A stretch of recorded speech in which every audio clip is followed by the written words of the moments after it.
सावधानी से सुनना। एक प्रश्न हमारे भीतर खड़ा होता है, जब हम सूर्य नारायण भगवान को अर्घ देते हैं, जल चढ़ाते हैं, तो वो जल पृथ्वी पर जब गिरता है तो उसके छींटे हमारे शरीर पर लगते हैं। क्या वो ठीक है? क्या वो श्रेष्ठ है? तो शिव महापुराण की कथा कहती है, जब हम सूर्य को अर्घ देते हैं, सूर्य को जल चढ़ाते हैं, वो पानी जब पृथ्वी पर गिरता है, उसके छींटे हमारे शरीर पर लगते हैं, तो वो श्रेष्ठता का भाव निर्मित करते हैं। वो गलत नहीं हो सकता। कारण अब वो भी समझ लीजिए।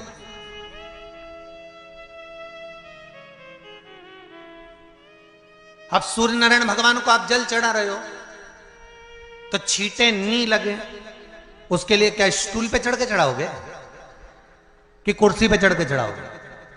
अरे बोलो तो सही। अब कई लोगों के दिमाग में यह बात भरा गई कि हम भगवान को जल चढ़ाते हैं, वो हमारे शरीर में छींटे लगते हैं, जमीन पे से पानी गिरता है, वो हमारे शरीर को छींटे लगते हैं, भगवान को अच्छा नहीं लगता होगा। कौन ने कहा? पहले तो उसको पकड़ के ला।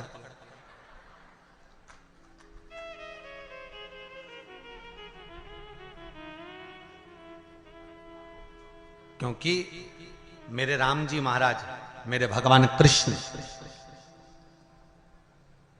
बड़े बड़े संत, साधु, सन्यासी, तपस्वी, साधक, उपासक जितने भी हुए, जिन्होंने सूर्य की आराधना करी, इन्होंने टेबल पे चढ़कर या कुर्सी पे चढ़कर जल नहीं चढ़ाया। इन्होंने पृथ्वी पर खड़े होकर ही, क्योंकि पृथ्वी तत्व के देव हैं शिव।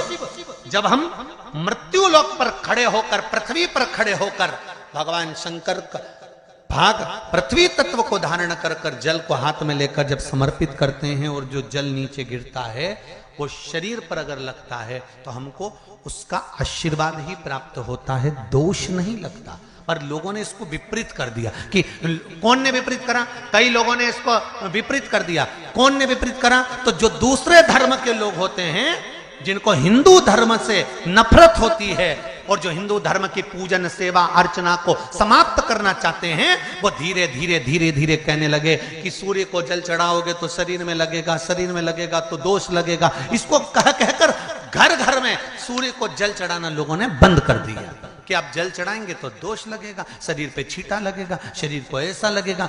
ये दोष नहीं है। कितनी सुंदर बात है महाराज। सूर्य नारायण भगवान को जब जल चढ़ाया जाता है, हाथ सिर से 8 इंच की दूरी पर होना चाहिए। जम के बोलिए, सिर से कितना ऊंचा होना चाहिए? 8 इंच ऊपर अपना हाथ होना चाहिए मस्तक से सूर्य को जल चढ़ाते समय।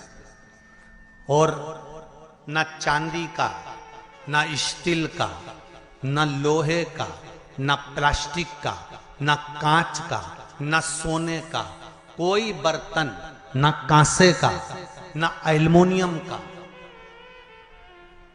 ना पीतल का, केवल एक पात्र होना चाहिए, वो है तांबे का। काय का पात्र होना चाहिए? तांबे का पात्र। और सूर्य नारायण भगवान को जब 8 इंच ऊपर तुम्हारा हस्त है, और जब हम सूर्य को जल चढ़ा रहे हैं, कैसे जल चढ़ाना है वो भी समझ लीजिए।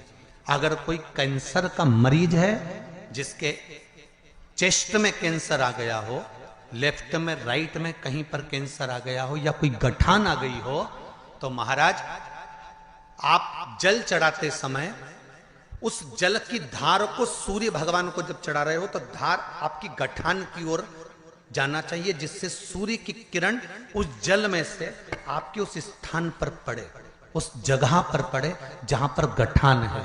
महाराज आप लगातार जल तो चढ़ाना चालू करो, अच्छे अच्छे डॉक्टर फेल हो जाएंगे और कह देंगे गठान ठीक हो गई।